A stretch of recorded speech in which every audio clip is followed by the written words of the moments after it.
అభిమానులందు power star Pawan Kalyan అభిమానులు వేరు అని చెప్పొచ్చు.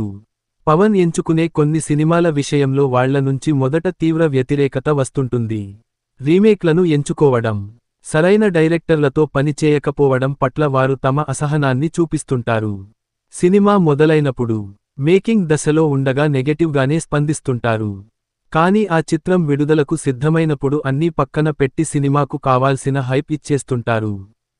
కాటమరాయుడు లాంటి సాధారణమైన సినిమా విషయంలోనూ ఇదే జరిగింది. రీఎంట్రీలో పవన్ చేసిన వకీల్ సాబ్, భీమ్లా నాయక్ల విషయంలోనూ ఇలాగే చేశారు. గబ్బర్ సింగ్ దర్శకుడు హరీష్ శంకర్తో చేస్తున్న ఉస్తాద్ భగత్ సింగ్ విషయంలోనూ పవన్ ఫ్యాన్స్ పెద్దగా ఆసక్తి లేనట్లే కనిపించారు.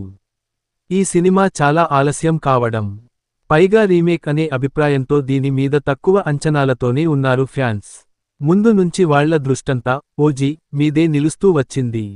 సెప్టెంబరులో ఓజీ రిలీజైపోయింది. మంచి ఫలితాన్నే అందుకుంది. ఆ తర్వాత ఉస్తాద్ గురించి ఫ్యాన్స్ పెద్దగా పట్టించుకోనట్లే కనిపించారు.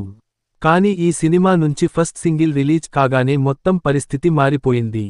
ఇందులో పవన్ వీర లెవెల్లో స్టెప్పులేయడం ద్వారా అభిమానుల దృష్టిని బాగానే ఆకర్షించారు.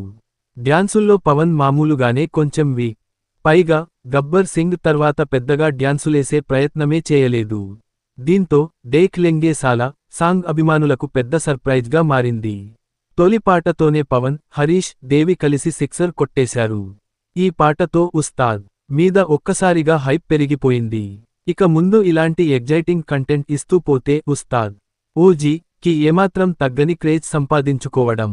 రిలీజ్ టైంకి పవన్ ఫ్యాన్స్ ఎప్పట్లాగే ఫుల్ హైప్ ఎక్కించుకుని థియేటర్లలోకి అడుగు పెట్టడం ఖాయం.